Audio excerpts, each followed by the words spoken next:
Hello and welcome to Connected episode 261. It is made possible this week by our sponsors ExpressVPN, Eero, and FreshBooks.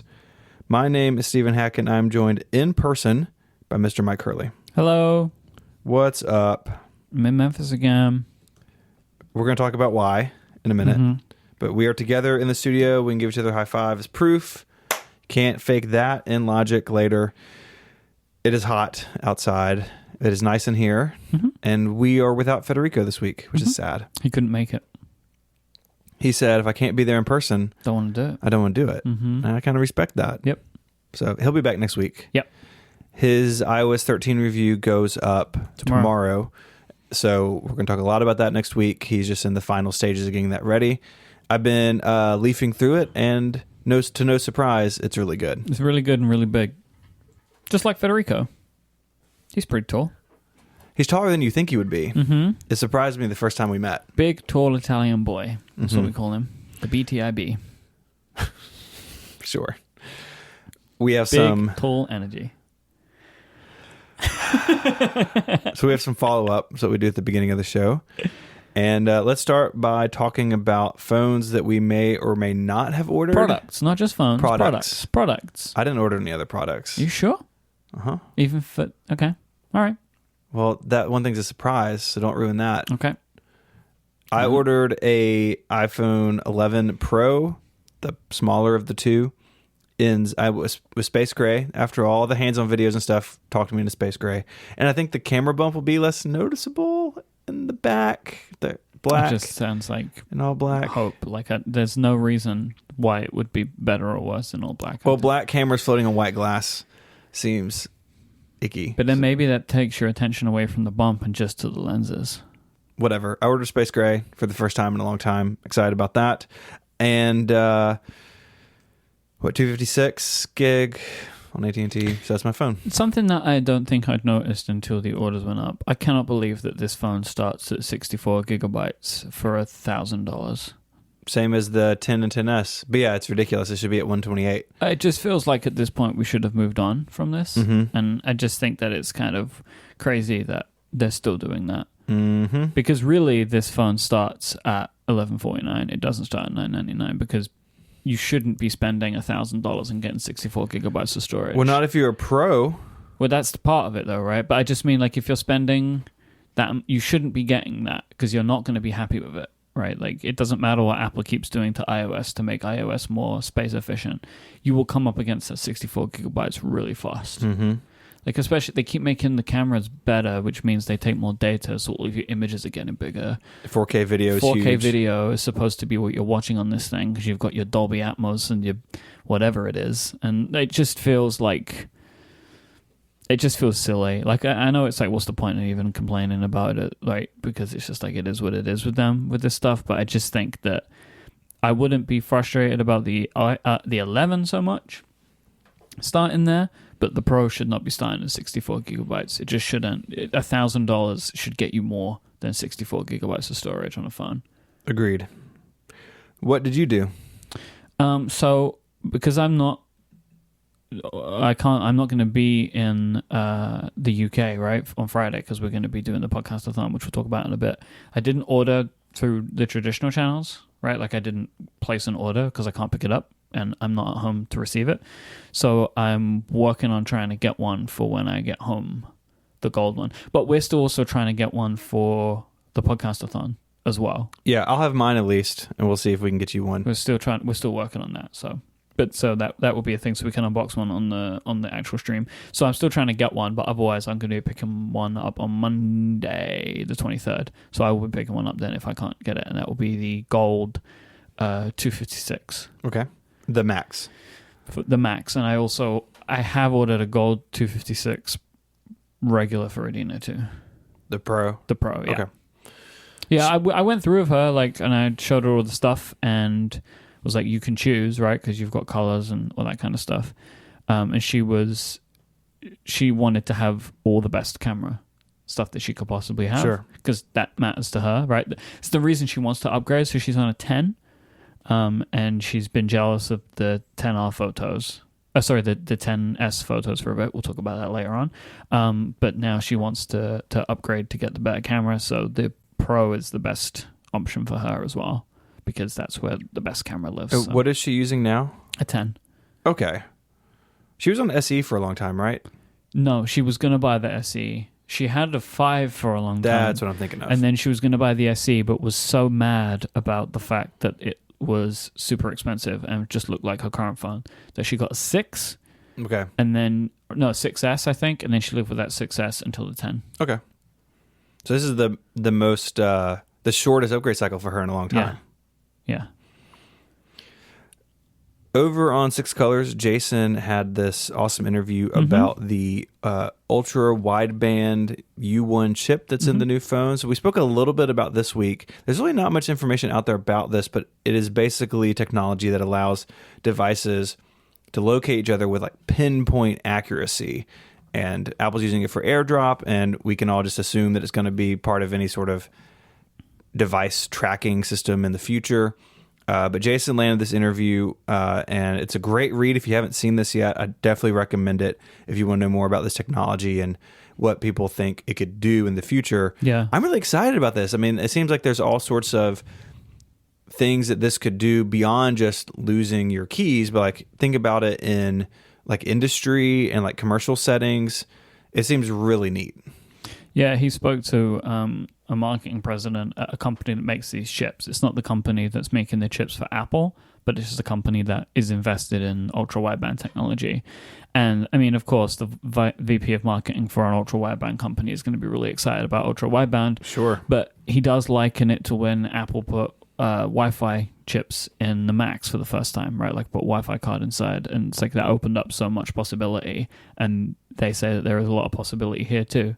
And there is, I mean, when you go through and look at some of the potential options, even for technology that doesn't even exist yet, like AR or whatever, having these devices being able to talk to each other at a much closer rate is great. And there's a lot of stuff that could be done for smart home. You know, like I thought about the idea of, it's really nice to have NFC stickers that you can tap when you leave the office to set the hue lights. Yeah, but wouldn't it just be better if the devices all spoke to each other and I never had to do anything? Yeah, because right now, so much geofencing stuff, it's not super accurate, right? No. So like for me, for my use case, for my offices in my yard, my backyard, a geofence, if I go in the house, like that's not far enough. No. And so nothing can be automated based on my location. It's also not precise enough technology, in my opinion, that I'm willing to trust it greatly for like really important things. But ultra wideband with its like 10 centimeter range or whatever, like I'm willing to trust that. That's a good level of range for me. So I'm excited about it. But we'll have to wait and see if and what Apple do with it. But they have made their own chip again, so they're probably going to do something. Mm-hmm. I want to point people also to Mac Power Users episode 500. Because 500 is a huge, nice round number. That's exciting. Congratulations. Thank you. For this, I interviewed my co-host David Sparks. We were live at the MacStock conference back in July, where the bulk of this episode takes place. It's sort of the middle of the episode is from July, the beginning of it is from now. Kind of merged them together through the magic of editing. And it was great to talk to David about his work and how he ended up in this, but a lot of good listener questions. Just really happy with how it came out. And we swore the MacStock audience to secrecy about the interview because we recorded it 6 weeks ago and they all kept their pledges, so I don't think anything got out. Nothing got to the press. That's right. I think we are the press. Well, other press. Other press. Nothing got to Upgrade. That's true. Nothing was leaked on Upgrade. Nothing was leaked. Do you want to tell people about our trip out west? Yeah, we're kind of getting things ready for the podcast-a-thon this week. So we did a Twitch stream a couple of days ago where we played Oregon Trail. I played it for the first time. And no spoilers, but I'm the best Oregon Trail player of all time. So we put that up on our YouTube channel, so you can go and watch that if you want to. If you want to see me and Stephen playing Oregon Trail and raising money for St. Jude at the same time. It was a lot of fun. And we got a game of Super Munchers thrown at the end. Yeah, I didn't like that one. Oregon Trail was fine. Super Munchers was boring. Sorry. Wow. I'm sorry. You're just bad at picking out reptiles. Yeah, sure, but it's boring. So in 2 days, we're going to be doing our podcast-a-thon. Mm-hmm. I'll let you talk about that. But the reason we're doing it is September is Childhood Cancer Awareness Month. We've been talking about it. Our initial goal was to raise $75,000 for St. Jude, which is an institution here in Memphis that treats kids without regard for their family's ability to pay for that treatment. What's cool is St. Jude's reach is far beyond just Memphis. It happens to be in my backyard, but not my backyard, down the street a little bit. But they do treat kids from all over the country and all around the world, and then they share their research with organizations, including the World Health Organization, all around the globe. So kids with cancer in all sorts of far distant places can benefit from the work happening right here in Tennessee, which is cool as a local guy. But the thing that I really want to point people towards is that they do this without charging the families. And if anyone's been through this with a loved one or a friend, you know how expensive these treatments can be. And to have the best treatment and the best research in the world, and to have your travel paid for and your meals paid for and anything you need while you're here paid for, lets you focus on the task at hand of seeing your kid through this nightmare, honestly. And St. Jude does that, and as a recipient of that for now 10 years with our son, I can tell you that there's no place on earth quite like this. And that's why we're excited to do what we do each September. We've blown past the $75,000 goal. We are quickly approaching $150,000, just twice our original goal. And we moved the goalpost to 175 because we are doing this show on Friday. You want to talk a little bit about that? Yeah, so from 4 to 10 p.m. Eastern, there is a link in the show notes to a Twitch event where you can see what the time will be in your own time zone. We're going to be streaming live from St. Jude's campus for, 6 hours, and we're going to be doing the first ever Relay FM podcast-a-thon. Me and Stephen are going to be there in person. We have some great interviews with some important people who will be coming in, and we also have a bunch of Relay FM hosts as well Skyping in. It's going to be new Apple product day, so there's going to be a lot of talk about that, and there's going to be some games that we're going to play. Jason Snell's put together a wonderful game, which may be familiar to some people who've listened to previous episodes of this show. And we're going to be doing the best we can to try and raise money for St. Jude. So that is September 20th, this Friday, from 4 to 10 p.m. Eastern Time in America, which is a decent time for people to most over the world to catch at least some, which is why we chose this time. So please tune in for as much as you possibly can and see all the fun things we're going to do to try and convince you to give us more money. That's right. We are going to host the video on YouTube when it's done. Yep. And we're going to post the audio. Some people have asked us for the audio. It's going to be a big MP3. Just be prepared. Maybe it'll be multiple ones. We don't know. I have to see. It depends. The 6-hour file may break everything. We'll find out. But that will be hosted in a new feed on Relay FM. So if you go to relay.fm/departures, that is a feed we've set up just for our special event. So right now the Family Feud is in there just to have something there for episode 1. Yep. This won't be a feed that's updated very often, but as we do wacky things over time. I think any live show can go in there. Like any live event that we do, we can try and put in there if it makes sense, rather than living in disparate places. Because our live events tend to have multiple hosts at them. Yeah, if it's that, I think like the Connected WWC, maybe not. We'll see how it goes. But relay.fm/departures, we'll be tweeting that link. I hope to have that stuff up at some point over the weekend. That's going to take a long time for that video to get where it needs to go. But we'll definitely share those links in next week's show notes as well. Yep. So we'd love if you hung out on Twitch live this Friday. But if you can't, we understand. You can check it out later. And of course, you can donate at stjude.org/connected. On to tiny topic number 1. And it's an ironic tiny topic because this is a big topic. It's a 27-inch topic. Mike, you are buying a new computer. Yeah, I think we've touched on this a little bit. But I have placed an order with an Apple business rep. I haven't paid for it yet, but I will be paying for it very soon because I don't want them to ship it to me because I'm here and not at home. It's just like sitting outside your home. Probably a bad idea. Bad idea. I bought a 27-inch iMac Pro. Hooray! Welcome to the club. Thank you. I got the 8-core, 3.2 gigahertz, 8-core Intel Xeon W processor, which base. I don't know if you know, can turbo boost up to 4.2 gigahertz. I'm aware. Yes. I got 64 gigabytes of RAM and a 2 terabyte SSD. They're the two things that I added to it. So it's the base CPU, double the RAM, double the SSD, Yep. the entry-level GPU. Yes. I put entry-level in air quotes because it's a really good GPU. Yeah. Although there are newer ones. So this is what I want to talk to you about. I think you're fine buying this at this point. There's no rumor of an iMac Pro update. Mm-hmm. I don't think that there are Xeons that could go into it yet. The Xeons and the Mac Pro are different. There are GPUs they could put in an iMac Pro, but honestly, like I've had an iMac Pro since the beginning of last year, whenever it was basically new. I've got the stock base model, so half the RAM and half the storage you do. And I can honestly tell you, it's the best computer I've ever owned. So you said that. I saw Marco say that. Jason loves his. Jason, everybody that I know that has one loves it. Sparky's which got one. Made it an easy choice. The specific reason that I'm doing it now is I don't want to run Catalina on my iMac. So I'm buying it before that becomes a possible situation. Now, Right. of course, they could and are very likely to update it with something, right? Like maybe it's a new chip or whatever. But I am running with basically no problems a 2015 iMac. Yeah. I think it was the first 5K. I think you're right, yeah.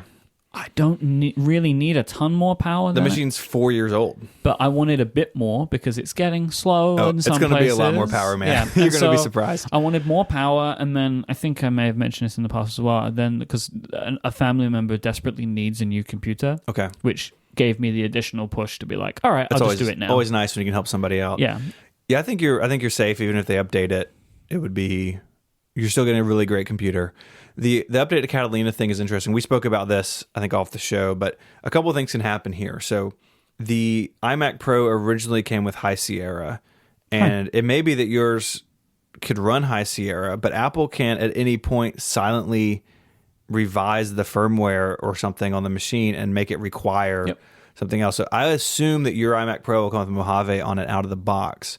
And say that Catalina comes out October 15th, a made-up date. I'm not leaking anything. It's a made-up date. It may be that you could still get Mojave either out of the box or downgrade it well into the future.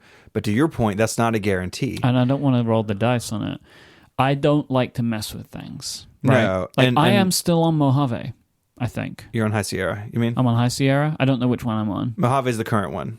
So you're one back. I'm one back. So you're I'm High on Sierra. High Sierra. I'm on High Sierra. I haven't upgraded to Mojave. Wait, when did they add dark mode? Mojave. Then I'm on Mojave. I had to upgrade for some reason. Okay. There was something that was stopping me. Yeah, but Catalina is not going to be ready on day one for professional work. But I upgraded to Mojave not on day one. Yeah, you did it pretty recently. Oh, you know what? Maybe I am. Maybe I'm thinking about my Mac Mini being on Mojave. I think my iMac is on High Sierra. I spoke out of turn. Yeah, I'm thinking about because I was thinking, I've tried out dark mode, but I tried out dark mode on my Mac Mini. On your little home server there. Because that's what that shipped with. So I want to stay behind. I especially want to stay behind on Catalina because it's a lot of change. It's a lot of change, and it seems like it is just introducing more problems. The reason that I like to stay a step behind is because my Mac is not for fun. Right. Like it's a tool. I don't use it like I use my other devices where like I want to be on the latest and greatest to have all the fun features. Right. I want a completely stable environment. Yes. Nothing to change. Mm-hmm. That's what I want, because if something messes up and I lose a day trying to fix it, it's a nightmare. I don't want that. Like that is a day's time that I've lost, which is valuable, and I don't really have that to spare to frustrating computer problems. So that's why I'm pulling the trigger at a time where I would not recommend other people do that. Right? Like, sure. If you are buying a new computer, at this especially point, a new professional Macintosh, wait a month. This is a terrible time to buy one. So that's what I want to ask you. So you have spoken in the past about an interest in the Mac Pro. Yeah. What changed? What's pushing you into the iMac Pro? Price. Is that it? I mean, that's a big reason. It's super expensive. Well, we don't know yet, but we assume. Well, the base model is $1,000 more than the iMac Pro. Yeah. With a worse GPU, a quarter of the storage, and no display. Yeah, it's like I don't know how much it would end up costing me, but the price that it will be, I know from what I can already see, is more than I am willing to spend when the iMac Pro is sitting there for $5,000. The iMac Pro is an expensive computer. There's no way around it. But a funny thing has happened where the Mac Pro has made the iMac Pro look like a pretty good deal Yes. if you're shopping at the high end. Because I would have to spec it up. Like, I mean, how much is it really going to cost me, right? Like, I'm going to do the configurator like everyone to get 64 gigabytes of RAM and a 2 terabyte SSD. To match the iMac Pro you bought, the Yeah. Mac Pro will be significantly more, and that's without a display. So And if you go buy especially the that, LG like- one, you're adding what, $2,000? If you buy Apple's, you're adding $7,000. For the work that I'm doing, I can't imagine that the increase in the processor from the iMac to the Mac Pro is really going to No. give me that much. No. And it's going to be in the fact that, yes, I have a good 8-core processor and really good fast RAM. Mm-hmm. Does it have the same? Is the Mac Pro's RAM better? Is it faster? It's It is, isn't it? I think it is faster. They both use EEC memory. I don't remember. ECC memory. But They do. Yeah, I'm looking at the quote. I believe the Mac Pro uses faster memory. But honestly, for what you do, I think the biggest difference is you don't need something like the Afterburner card No. to accelerate 8K video. Because Right? I don't do anything video-wise Right. And so if anymore. you're doing what we do, audio, or even like, I do some 4K work, and the iMac Pro, the base iMac Pro that I have, is still plenty fast. Mm-hmm. I think for your and I needs, the iMac Pro is a better machine. That doesn't mean I'm not tempted by the Mac Pro. That doesn't Yeah. mean there won't be one under my desk at some point. But the iMac Pro is, it runs is a the great same, machine. the DDR4 ECC memory, like Same speed. 2666 megahertz. Okay. So it runs like I'm looking Yeah. at mine. It's the same. Yeah. I mean, the iMac Pro is for people who need add-on cards or who just need as much GPU power For as you me, can get. the Mac Pro thing was always like, what could I get that would be useful to me, right? And what Apple have decided to build, I mean, we spoke about this at length at this point, but it is outside of my requirements. Mm-hmm. I was wondering, like, will this thing start cheaper Right. and have standard parts that I can upgrade? The answer to both of those things is pretty much no. We know it's not starting cheaper. And when I'm talking about like standard, like, can I take the graphics card from my PC and put it in this thing? No, I cannot do that. Right? Like, it's not going to be as simple as that. Right? And that's what I was kind of hoping for. Yeah. Well, I mean, if you're using AMD cards, it is, but the NVIDIA support's pretty bad. Yeah, I'm using a video card, but that's what I'm saying, right? So, but like then it needs to go in those special enclosures that they have, right? Is that right for graphics cards? You You can put a straight PCI card in it. Okay. The enclosures they have are bridging 2 GPUs into the one. Okay. So you can put say like the Radeon 7 card, which is a GPU Apple could use in the iMac Pro at some point, I assume. You could buy that and put it in a Mac Pro because the AMD drivers are all part of Mac OS. Apple's cards are just beefier than what you can get off the shelf easily. Okay. But to your point, it's not just an open PC either, right? Like No. there are unusual things about I it. didn't think they would build that, but I wanted to see how far they would go, and I think for me, it's maybe not far enough. Like in a weird way, even though the iMac is completely closed, I feel kind of more confident in the iMac's ability to be a running computer that's going to last forever and be good than the Mac Pro, which we have no idea the potential pitfalls they have designed themselves into yet. We just don't know that. The Right. iMac Pro at this point is a known element. It is a known quantity. We do not know what the Mac Pro is how it's gonna ship. Right? Like, what is it going to be like when it ships? Because in theory, there shouldn't have been a problem with the last one, but there was. I got one sitting over there. Yep. Little trash can. What that is really good for, actually, is for picking names out of little pieces of That's paper. the best thing it does. So you're looking at an iMac Pro. You're probably going to pull the trigger soon. What about the Galaxy Fold? Why This is it- the most expensive month of your life. I don't want to talk about it. Why is everything so difficult? So the Galaxy Fold goes on sale in the UK today, right? So I go to their website and I click where to buy, right? So you can choose where to buy. And I have some options. I have EE, which is a carrier, which is my carrier. Okay. Like a carrier store, like go buy it from them. And when I click on that, all I'm given is the option to buy it on a pay monthly plan, right? They want me on a plan. 2-year plans, starting at kind of around £100 a month, which Wow. is very expensive for a phone. But all these plans these days lump in the price of the phone. Like right. This is like, so their recommended plan is £119 a month. You pay £50 for the phone. Now remember, this is like close to, I don't even remember what the final price is, but like a £2,000 phone, right? It's really expensive. And it's 5G, 120 gigabytes of data. It's a great plan. right? Because this is a 5G phone as well. How's 5G coverage in the UK? Here, it's like you have to be on the right street corner. In London, I mean, I haven't tested it, but you can get good speeds in London. But it is a similar thing, right? Where it's like you've got to be in the right place at the right time. But I do live in London, so I'm in a city where it's being built out. So that's one option. I don't particularly want to do that. I don't want to lock myself into a 2-year plan for this phone. No. Ideally. Even though, like, I've run the numbers, it probably wouldn't end up being that much more expensive, but it will be a bit more expensive, right? So then I'm like, all right, let me just buy it from Samsung. Let me ask you a question. This is Samsung's phone. Do you think you can buy it on Samsung's website? I would think so. You cannot do that. My other options are experience it in store. And I have two options. I have Samsung KX, is what it says. Do you want to know what Samsung KX is, Stephen? It sounds like a cereal. It is it's not a shop, is what their website says.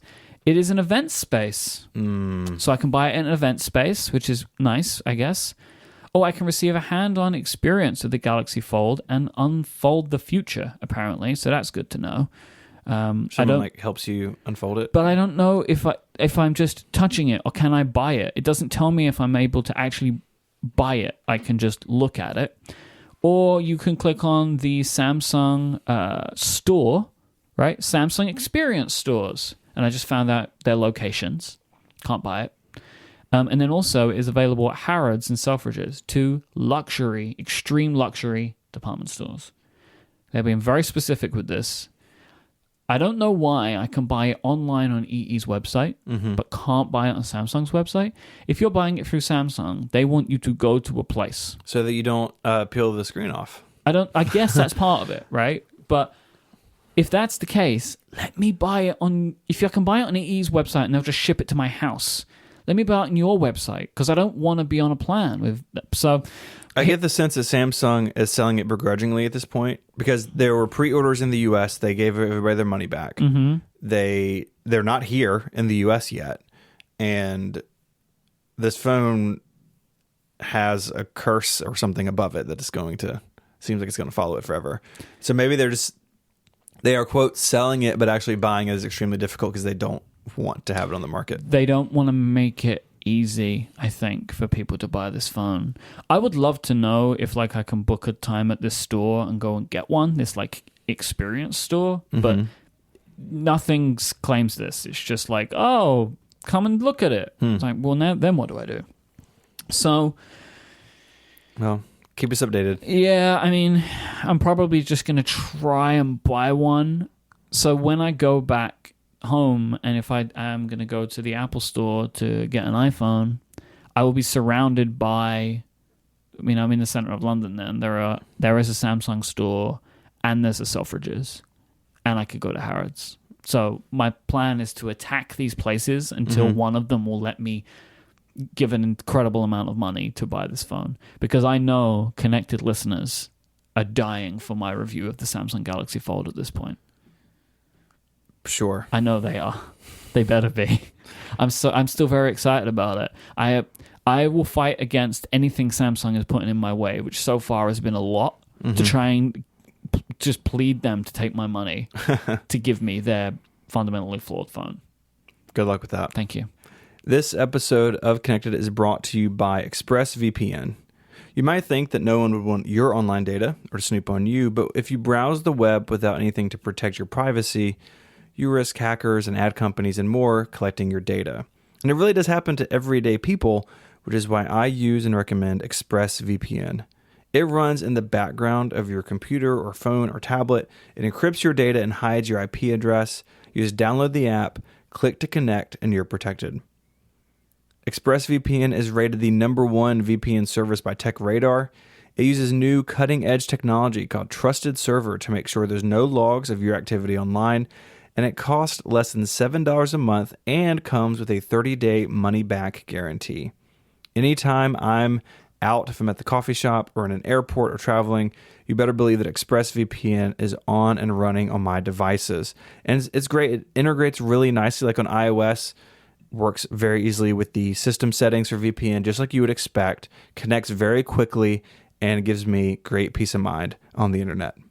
Protect your online activity today and find out how you can get 3 months for free at expressvpn.com/connected.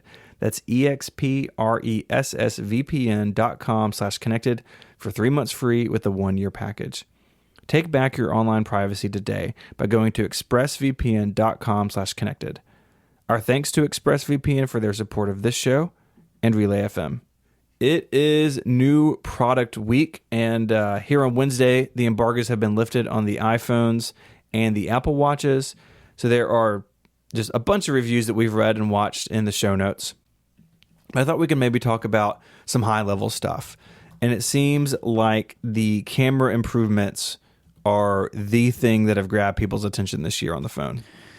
I mean, it's always camera improvements, right? Like it's always going to make the headlines because that's what Apple are doing every year. That's what you can always count on, that the camera's going to get better.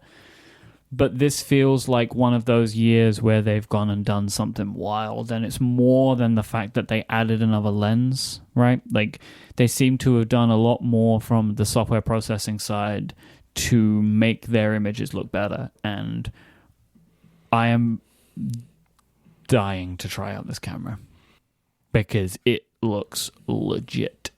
I mean, the battery is also making a lot of headlines too, because they've made huge jumps in battery levels, especially on the Pro, right? Like adding 4 or 5 hours of battery life to your phone It's wild. is bonkers. Like, that's unprecedented from Apple. Mm-hmm. It is, and it's a promise they can't walk back. So I've been thinking about this in terms of 5G coming in the future. Right now, you can get a 5G phone like your beloved Oopsie Fold, daisies. and the battery life's miserable on all of them. Just like it was with LTE back in the day. Remember, Android phones first got big when LTE came out because they'd have bigger batteries. The iPhone used to have text in the settings, and it will have it again, where you could enable it, but it said it will reduce your battery life. Do you remember that? I don't, but I believe it. It used you could choose, and it was like you can stay on 3G or you can go on 4G, which will get you faster speeds but reduce the battery life of your phone. But they can't walk back 4 to 5 hours. No, Right. the phone still has to have it. Right. And so that's an interesting dynamic that may come up in the future. Gruber in his review was talking a lot about 3D touch going away and that hardware going away and that maybe opening the door to a bigger battery.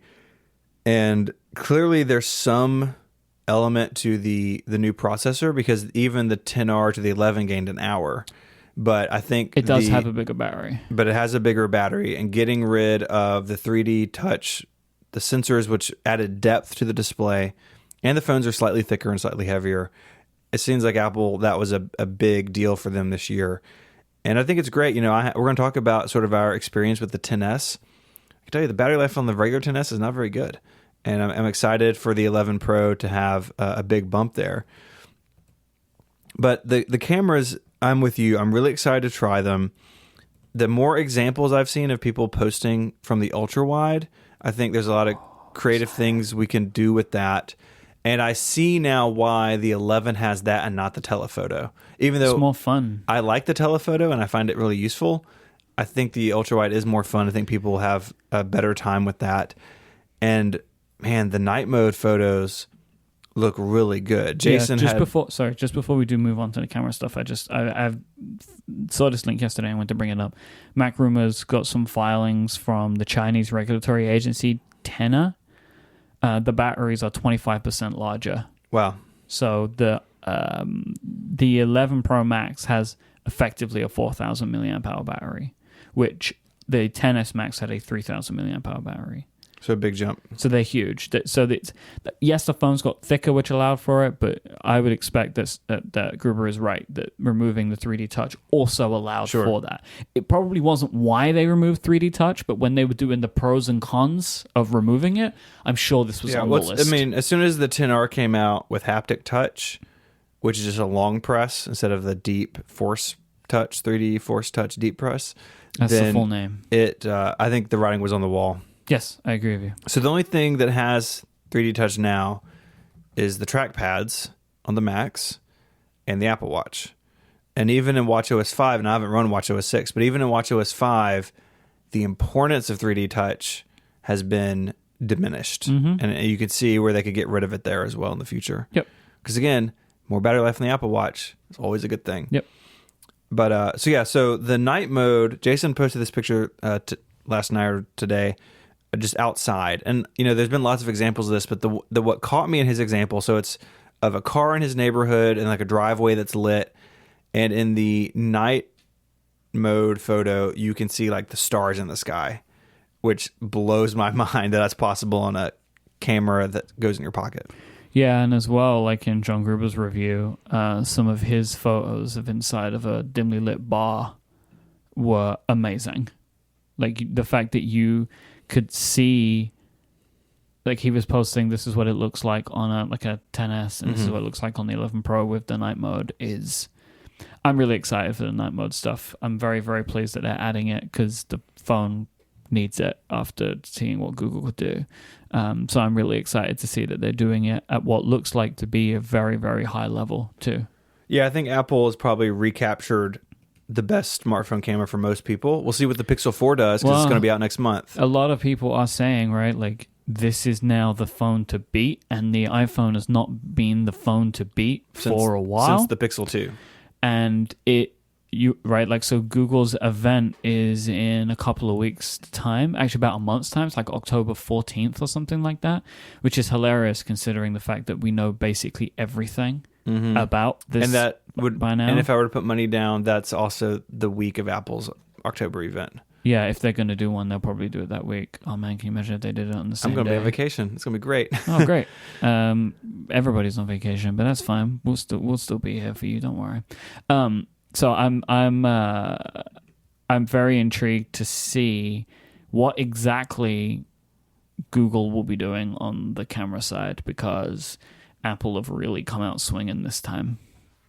It's exciting. I want them to be competitive with the camera, because there have been times where I've been in situations and I own a Pixel 3a. I was like, I wish I had the other phone with me. Mm-hmm. I don't like that feeling. And so I think they've really stepped it up. I like something that John Gruber wrote, like a quote from his article, because one of the things about these new lenses, especially when you're in camera mode, but there's also in video mode, when you're not shooting in 4K at 60 frames a second, you can change between any of the lenses and it happens smoothly.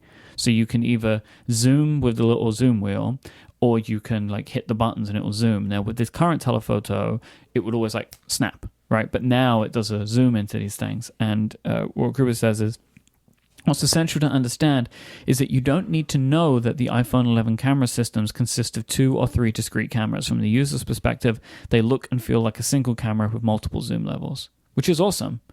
I love the thought of that. Like, I bet that's going to feel much nicer as a way to control that stuff. And Apple talked a lot about how they are much closer in quality. The ultra wide, though, doesn't have any focus pixels and is not quite as fast of an aperture, and it can't be stabilized in video. But and they'll get there. But it does seem like they have done more work than in the past to make the cameras more similar. Yep. Because like if on the 10 or the 10S, when you stepped up to the telephoto, it was markedly worse, and that was always disappointing. And it seems like this year they've done some work to help mitigate that. And also as well, like you can now take portrait photos from the regular camera, not just the telephoto camera, and it uses the ultra wide as the way to help the balance background stuff. Yeah. So I'm excited about that because you don't have to be so close. The camera is better; it can let more light in. And the examples that I've seen of people that are taking photos with this setup, so from the regular camera in portrait mode, the portrait shots look a lot better. I think it's going to be awesome. Yep.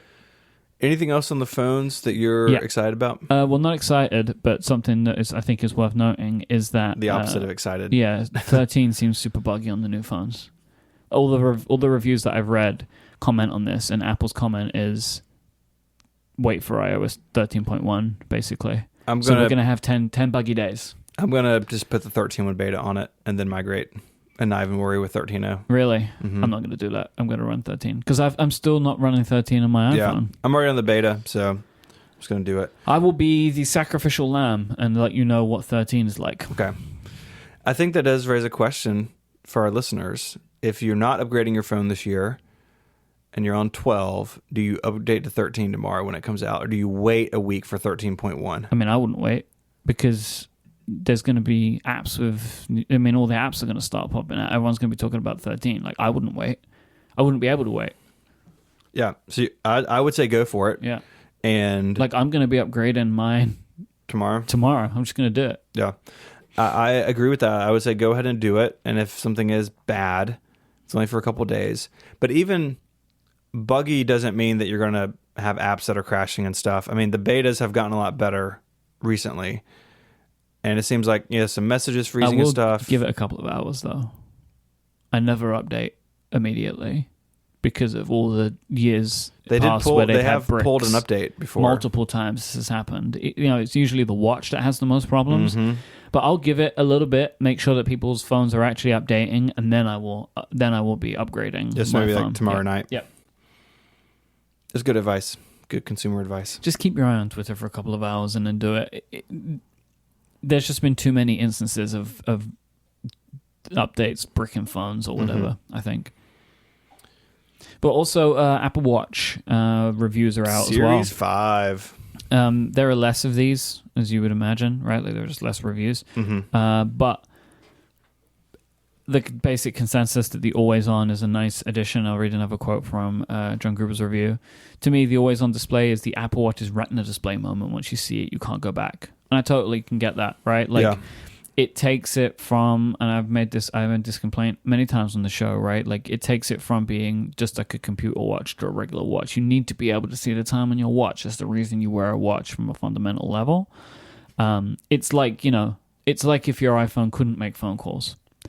You need it to make phone calls, even if you don't want them. Every once in a while. Because at a fundamental level, it is a telephone. Mm-hmm. It is a communications device. So you need to be able to do that.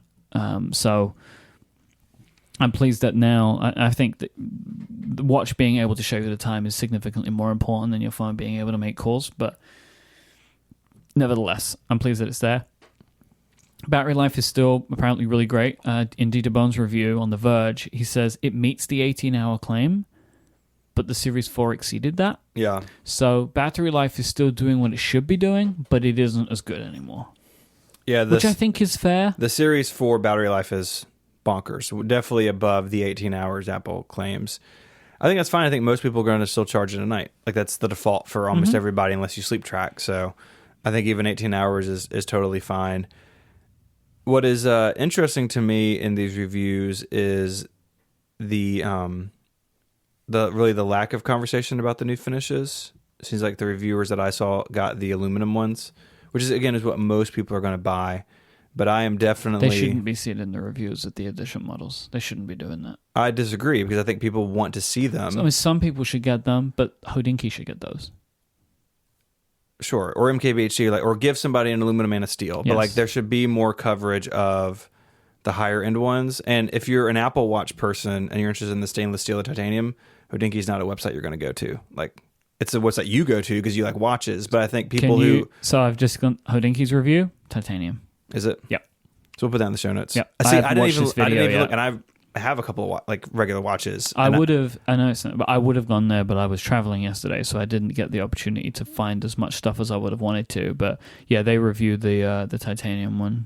I'm gonna read through this later on. But today. I think having more visibility of those other finishes would be nice, especially with a new one, because people are interested in the differences. And so, like, for me, if I were to buy a Series 5, I would have thought I'd go back to steel, because I just don't like the aluminum.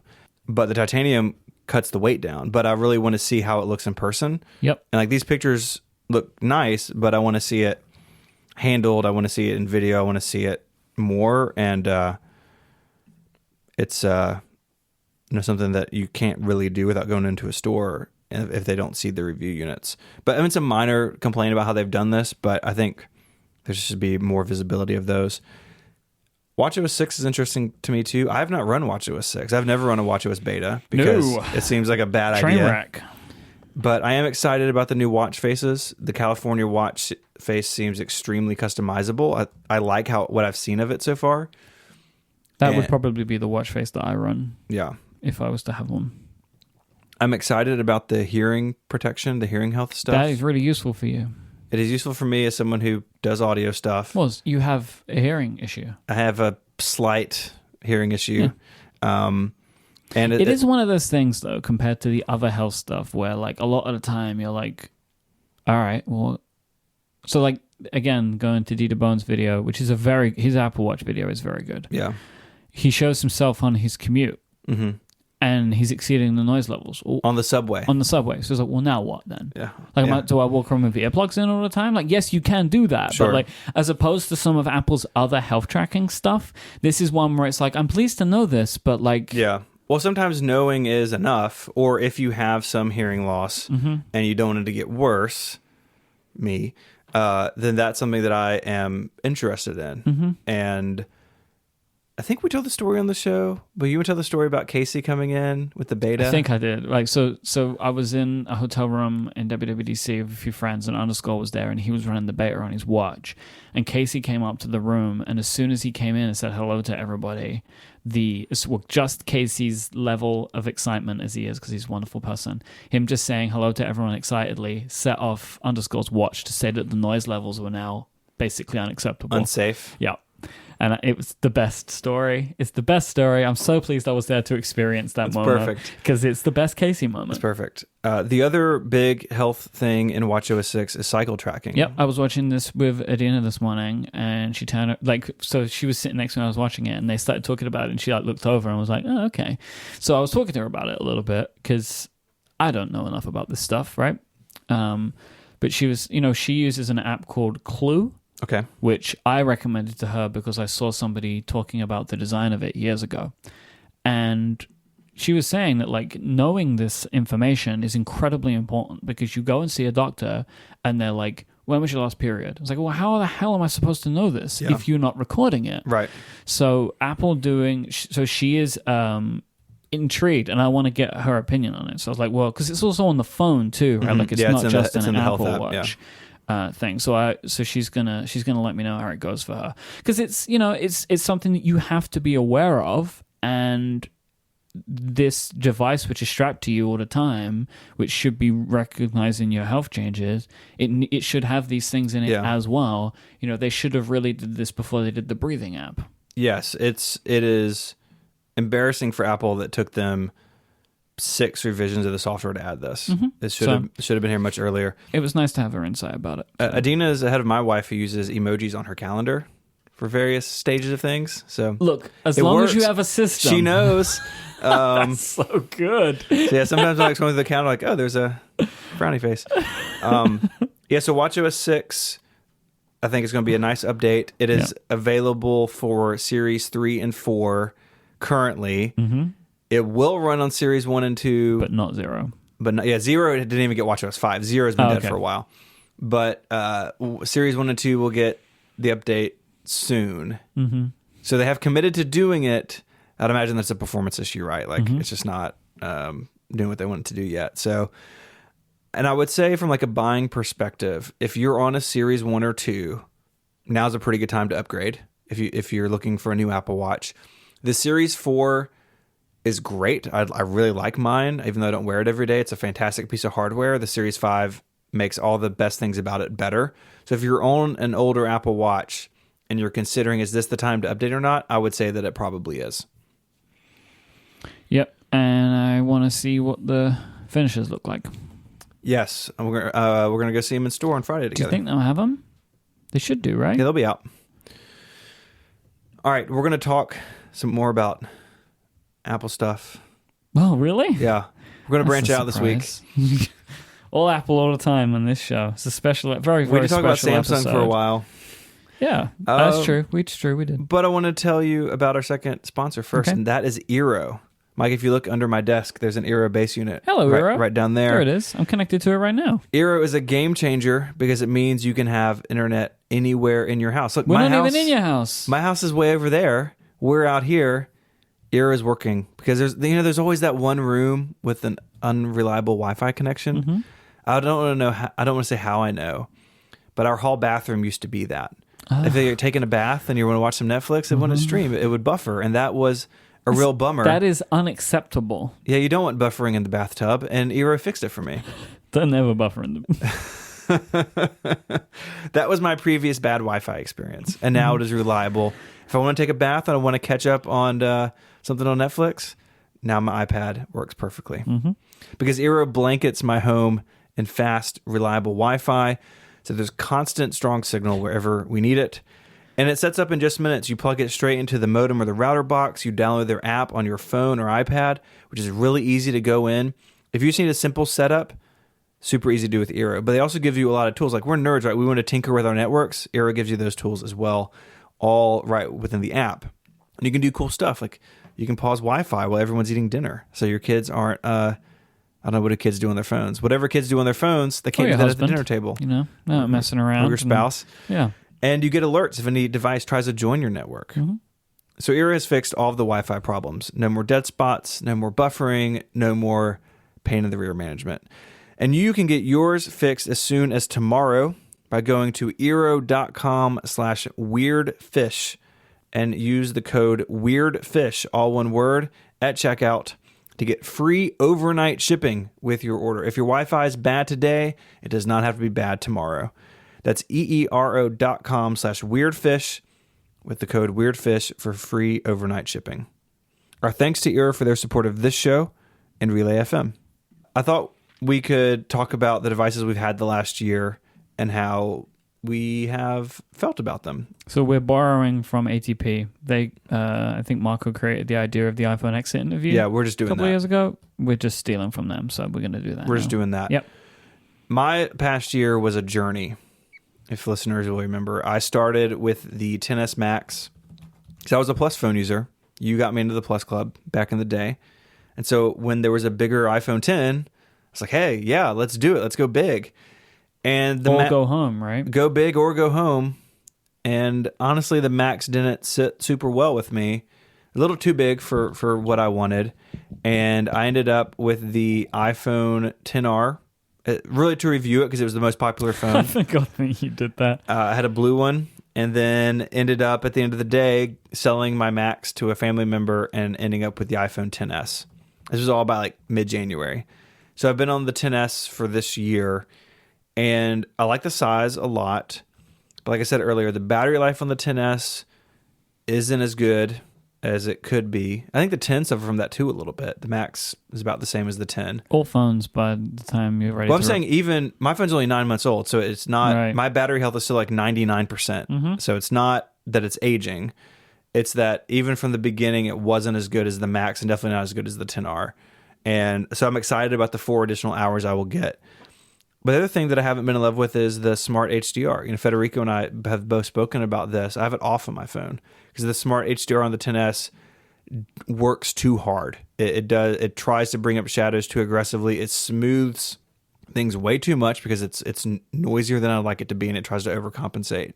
The XS takes good pictures, but I haven't been there haven't been many pictures I've taken with it where I thought I'm in love with this straight off the camera. And I'm hopeful the 11 Pro will be able to fix that for me because so far, at least, and what people have said, the 11 Pro seems awesome from the camera perspective. So those are my two downsides. But I've got to say, even with those being true, the XS has been a really good phone. Like, I've been happy with its performance in particular. It is never slow. You know, Apple has so much headroom on these processors now. It's just bonkers. And I've been happy with the iPhone 10 as a concept from the beginning. I've liked the gestures and everything they've been doing, even though Control Center's in the wrong place. I feel like this path is a good one. And while the XS had some flaws, still a solid 3.5 to 4 stars out of 5 for me. It's an exit interview with a star rating. I don't think that's how that... I haven't had a job in a while. Okay. I don't remember. What about you? I'm still happy with the size. It's what I want out of a phone. The Max? Max, yeah.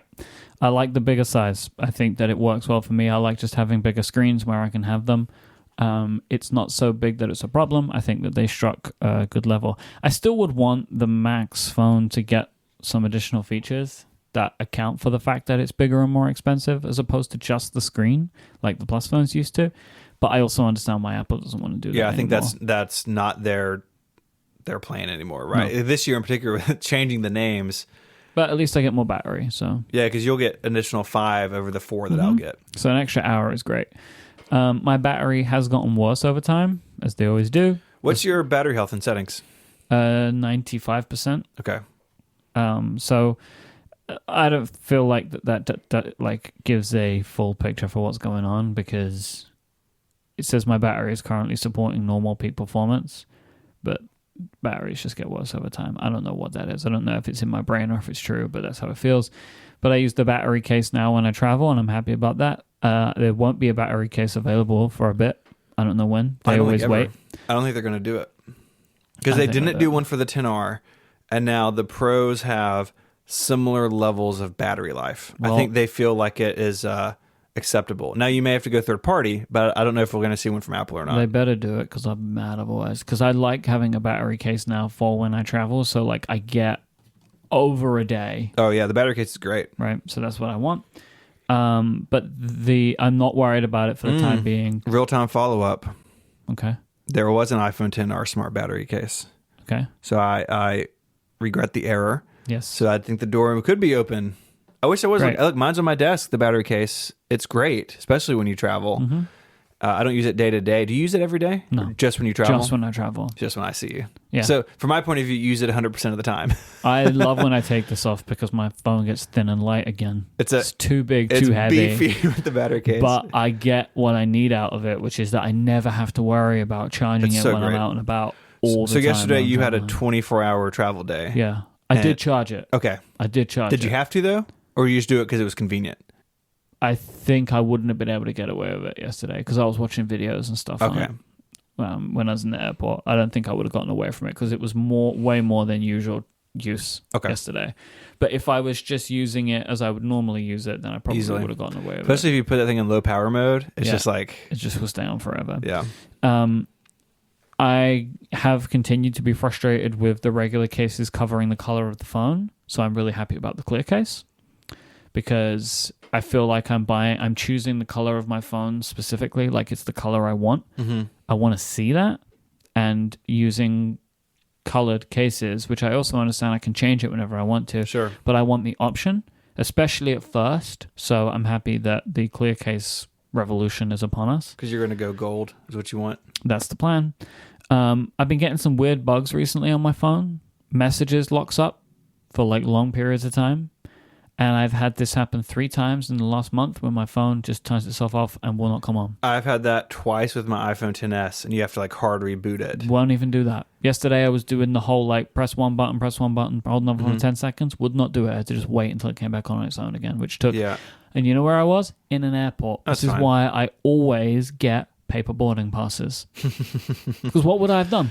Yeah, we had an argument about this last time we flew together. And it's proof for why I want paper boarding passes, because I was in the airport and my phone wouldn't turn on. I've had my tenants do that twice. Once on iOS 12 and once on the 13 beta. Mm-hmm.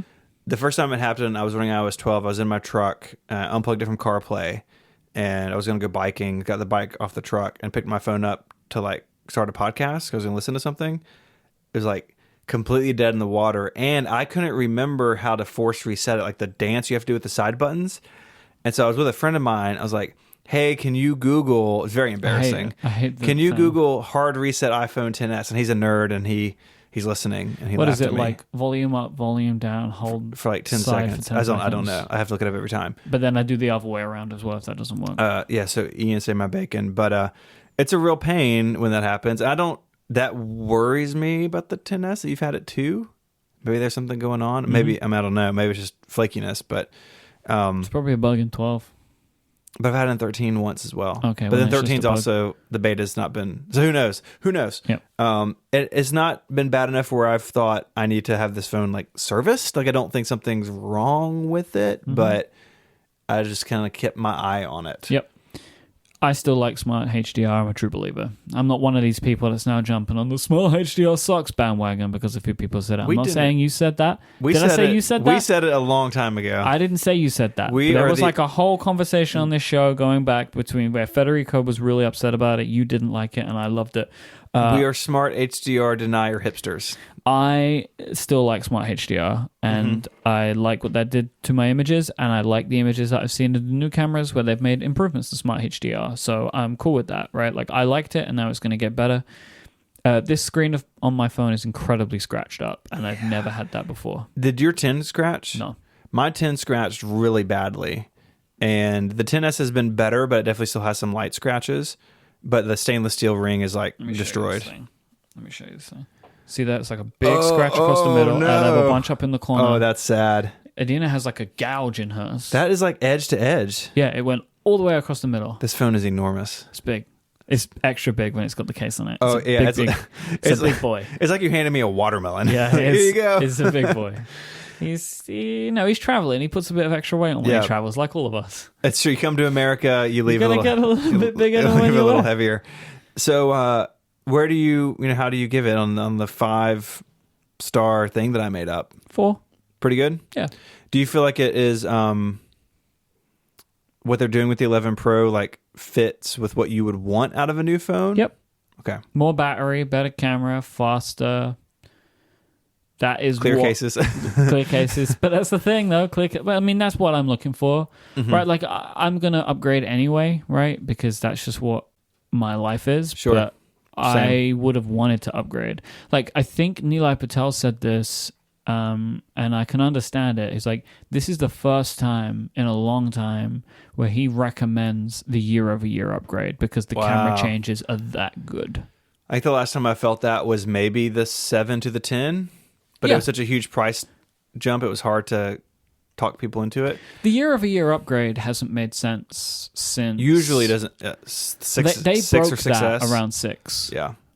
And I think even, honestly, the 2-year cycle's broken too. Because look, Apple's on a 3-year cycle now with these designs. Yep. Their naming hasn't caught up with that because the 6, the 6S, and the 7 were all very similar. Even the 8 is close behind that in terms of design. But Isn't it kind of funny that they've just gone back to the number? I was thinking about this when I was looking on their website a couple of days ago. They've just gone back to the number. Oh, the Roman numerals just gone? Yeah, Well, we had 2 years of Roman numerals. I don't think they were ever going to do the no, they weren't ever. But it is just but- kind of funny where it's like, Exactly. let's just pretend that never happened, shall we? Yeah, and I wonder too if they didn't have Mac OS 10, if the iPhone may have just been iPhone 10, but they like the X as their branding. It's in the names of Logic and Final Cut. Like that they as a company like X as 10, and they just couldn't help themselves. Yeah, but like they also shot themselves in the foot with it. Like There was a dead end. Well, because immediately. it's like what we were talking about with now how they're trying to flip it, right? With the iPhone 11, right? Like the iPhone 8 is the forgotten iPhone. It is. Who remembers anything And the about thing that is, phone? it's a good phone. Mary has one. My wife has one. It's an iPhone 10 inside. They still sell it. Yeah, with the camera. And if you want Touch ID, it's your last option. Although there's a rumor, do you see this? That there was a rumor for an iPhone SE early next year based on the 8. So, like they did that with the 5S and the size went away and they brought it. So there may be hope still, but if you like that size. But $449 it starts at now. for an 8, it's a good deal. It's a good phone. 64 gigabytes. So I think if you are on, say you're on an iPhone 6S or a 7, I think if you're going to buy a phone this year for the holiday season, the 10R is a good deal now. $599. But honestly, I think the 11, if you're really coming from a 6S, if you hold your phone that long, I'd say just do the 11. Yeah, if you can afford it. It is expensive, but it's like one of those things. If you're going to 600, can you go to 7? Right.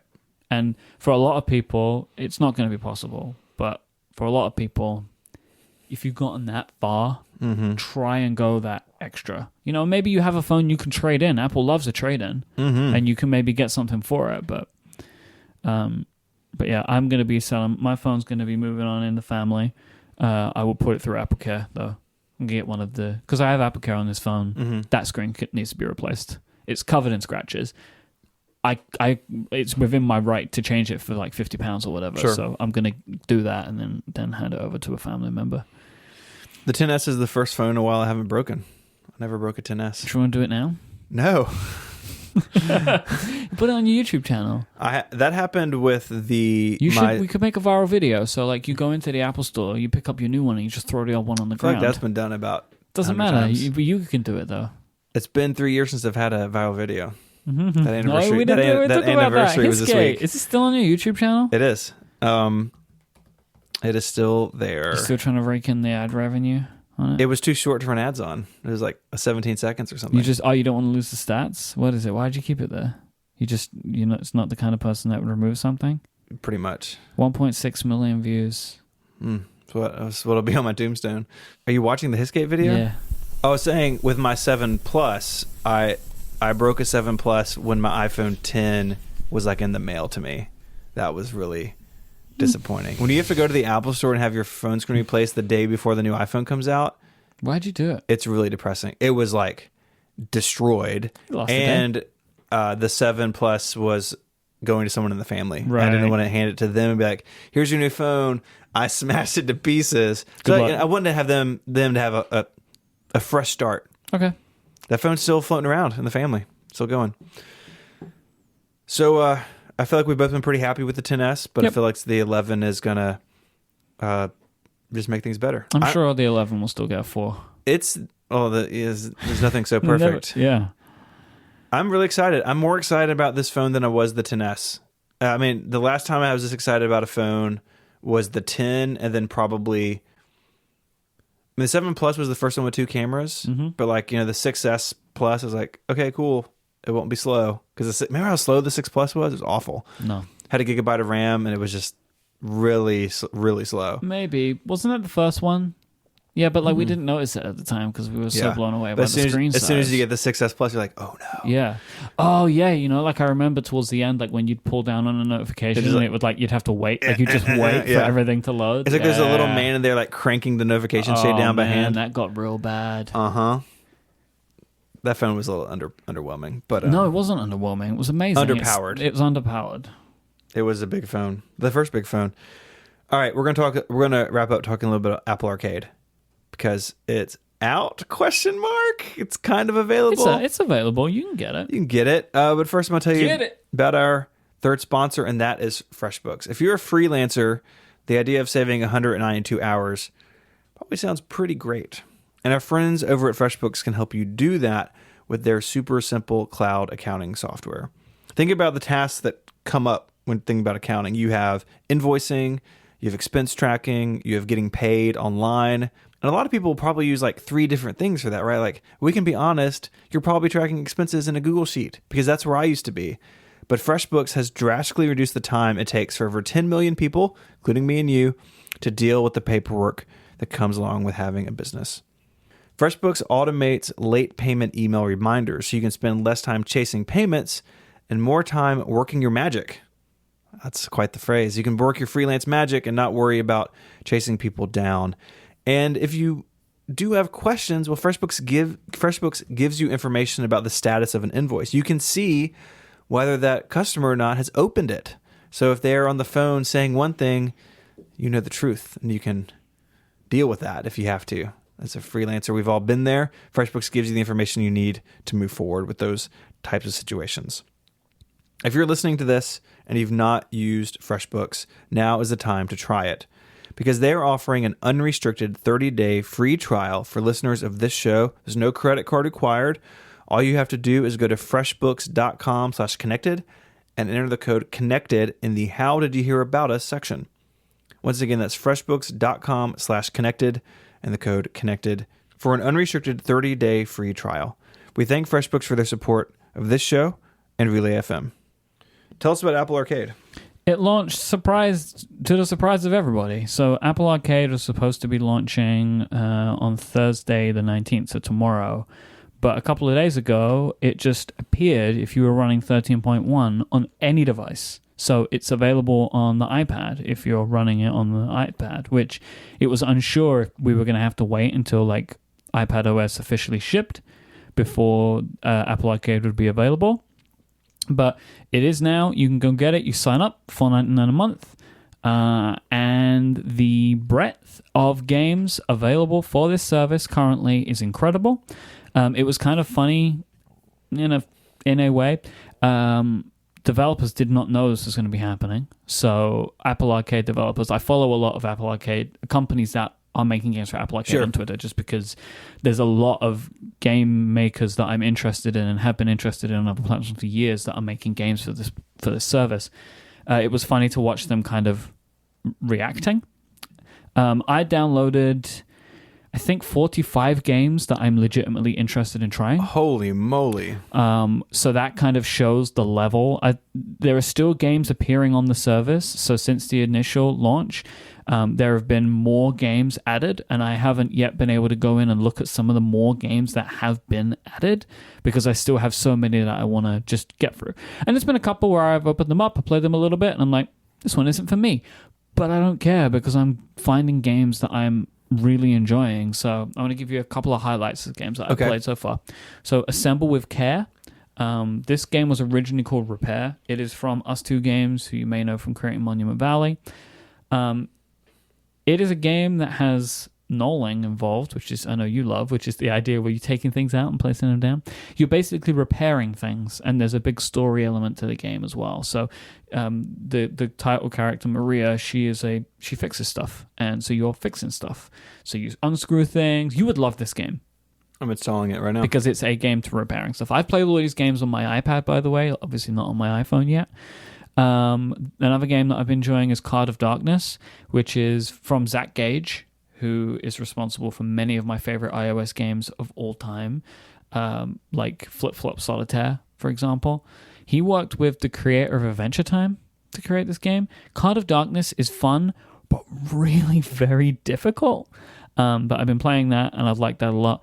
Sayonara Wild Hearts is unbelievable. This was the game that they showed. It was the third demo that they showed from Annapurna Interactive. I blacked out during the second one. It is a part fighting, part rhythm game. The music is incredible. John Syracuse is losing his mind over this game. So if you like John's thoughts on these types of things, which you should because he's very good at this stuff, he can pick good games. This is one of them. It is absolutely fantastic. I've also put some time into Skate City, which is a game that I've been wanting to play for years. I've been playing that. It is published by the company behind Alto's Odyssey and Alto's Adventure. It's Snowman. beautiful. So I'm really excited to put more time into this. Skate City feels like it will be more at home on my iPhone than my iPad. I've played it on both, and it's much better on the phone. Yeah, so I haven't been able to do that yet, so I'm looking forward to that. But there's still a bunch of other games that I'm excited to try out. Overland is a game that I've had my eye on for a while. It's just come out for the Switch too. I actually played Overland at XOXO in like 2016 or something. Mm-hmm. What the Golf is a game that this is my next game to try out. This is a game that I've seen many people say is making them laugh out loud. It is golf where, like, so for example, one of their like parts of the trailer is you are pulling to flick the golf club, right? Like the go, and as you strike, it's actually the person that flies, not the golf ball. So there's like a bunch of other stuff. There's lots and lots and lots of games. I said this before, it was my expectation, and now I've seen the breadth of games available. This is the best value for money of any subscription service that Apple offers. I can't believe it's only $5 a month. They have definitely exceeded my expectations with the types of games that they have available. They have a really good spread of weird indie games that wouldn't make sense or wouldn't make money, right? Or be difficult to make money, to very deep games from... Mini Motorways is another one. If you played Mini Metro, it's a sequel to Mini Metro. I've been playing that. It's great. So like, they have a very interesting spread of the types of games and the types of companies. If they keep this up, gaming on iOS has completely changed. If they're able to maintain this, they have fixed the model. They fixed it from the IAP focused games to this. Now, it is unknown at the moment exactly what the deals are for these companies. For as much as I've been able to put together from secondhand people muttering things to me and people that I know that are smart in this industry who think they can work out what's going on, it seems a lot like Apple is just paying upfront money to companies to build games for them. It is unknown what that's going to look like going into the future if they're going to keep doing that. or if they're going to start moving to, for as much as I'm able to understand, they are not doing what people thought they were, which was the amount of time played on a game means how much money you're going to make. It seems like that there is a pretty set fee for a lot of companies. But this might just be of the people that I've known, that's what they're dealing with. Yeah. Maybe if you're a smaller developer, you don't get that. But Apple are the publisher of these games. It's why the Apple Arcade logo shows up before anything else, right? They are fronting the money for companies to make these games. It is unknown what this is going to look like going forward. Apple isn't talking about it. Obviously, the developers can't talk about it. We'll see. But for as much as I've been able to piece together, it seems like the companies that have been offered this deal, they all wanted to do it because it was a good deal. I think Apple, if anything, they're going to have to work harder at that over time if they want to keep the pace up of new games every month. But I imagine that they're getting more pitches than they can handle right now. Yeah, probably. But I think in the long term, I would imagine that they'll be footing the bill for quite some time. Yeah, but I am very, very, very excited about digging into more and more of these games as time goes on. And it's now going to be the only place I'm looking for new games. So I always spend time looking for games on the App Store, right? Because I love games on iOS. I will now be going first to the Apple Arcade tab. Yeah, because any other game is either going to be pay up front or it's going to nag you to death. It's not even so much for the economics. It's because I'm already paying for this service, so I may as well go there first, because in theory I already own these games. I've paid for these games. I have noticed something which is frustrating to me. I have on my iPads the setting turned on to download apps automatically. It does not work with Apple Arcade right now on the 13.1 beta. What if you download it on one device, it's on that one device, it doesn't download to the other device. Did you see Game Center's leaning into Memoji? Did you get presented that? Yes. Yeah. It's like Wii, right? That's how you create your icon for the Switch. I forgot Game Center was still around. Yeah, I think Game Center is important for this. I've noticed a lot of games have achievements, which is funny. Yeah, and I played one called Agent Intercept, a car racing type game. And they only unlock new levels every set number of hours. And I just instantly got frustrated with that and took it off. Because if I'm into a game, I want to keep playing it. Wait, what? So you could play level 1 and level 2 would be unlocked in 5 hours. Why? It's dumb. It's a bad decision because is it part of the game mechanic? Not that I can tell. It's not like the thing happens 5 hours later in the game. They want you to keep coming back and want to send me push notifications. I was like, this is not what I want from this. So I've seen a few games like this. If I'm into something, as someone who doesn't play mobile games hardly at all, I was actually into it. I want to keep going. And then I couldn't for 3 hours. Forget this. That's really weird. I mean, I've seen some of this, though, where there are games that were clearly made for the in-app purchase idea that have been brought over to Apple Arcade. This may have been that. And that they are basically... They are being retrofit. So, the Frogger game was obvious, right? I spoke about this a couple of weeks ago. If you have costumes for a character in a game, you're supposed to buy the costumes. Yep. Right. So there's some stuff like this where there's these remnants of a previous business model. That one is particularly weird. I have that game downloaded. I want to see what is going on with that, because that's very off-putting. It is. Because why? Yeah. If there was a reason, there could be a legitimate gameplay reason to do this, where it's they're trying to make it feel more immersive, right? So it's you have to come back during these hours to complete the mission, right? There are games that do stuff like that, and it can be a thing. But if it's just no, we're unlocking 4 hours. Why? I already own you. Give me the levels. Exactly. So yeah, all in all, I think Apple Arcade is off to a really good start. I really think it's going to be... It will be popular almost by default because, A, it's a tab in the App Store, which is a big deal. And with a 30-day free trial, and it's $5 a month, and if you have iCloud Family Sharing, turn on like we do, everyone gets my spouse and children can play it too. I think this is going to be a big hit. Yep. And so far, I'm even as someone who doesn't play a lot of games, I'm impressed, and I've gone back through today looking for new things and a couple of types of games I would like to have that aren't there yet. I'm excited. Yep. I did not expect to be so enthusiastic about this. I'm pleased, because that's the point, right? That's what they need to be doing. Is if they can capture people like you, it will help them try and change the economics of gaming in the App Store a bit. Yep. All right. I think that does it for this week's in-person episode of Connected. But if you enjoy listening to us together, there's so much more available to you this week. 6 hours, in fact. Friday, September 20th, starting at 4 p.m. Eastern, twitch.tv/relay. Be there. Be there. You want to be there. It's going to be amazing. We've got a lot of stuff planned. I have a nice jacket. We have got some fun things that we're working on. Twitch.tv/relayfm. Let me say it correctly. I said it relay a moment ago. Twitch.tv/relayfm. Please come and hang out. If you want to find links to other stuff we spoke about, they're in your podcast client of choice, but they're also on the web at relay.fm/connected/261. While you're there, you can get in touch with feedback or follow it via email, or you can do so on Twitter. You can find Myke on Twitter as IMYKE, and you can find me there as ISMH. Federico is not here this week, but his iOS 13 review, iPad OS 13 review will be up this week, so be sure to check out macstories.net tomorrow. And block off your weekend. Yeah, call in sick on Friday. Because you're busy Friday. We've got Federico in the morning. You got us in the evening. Just take a long weekend. Yeah, it's fine by us. We'll sign the doctor's note. Yeah. So be sure to look for that. It's genuinely awesome, and I'm very happy and proud for him once again to be doing this. So check that out. I'd like to thank our sponsors this week, ExpressVPN, Eero, and FreshBooks. And until next time, Myke, say goodbye. Bye. Adios.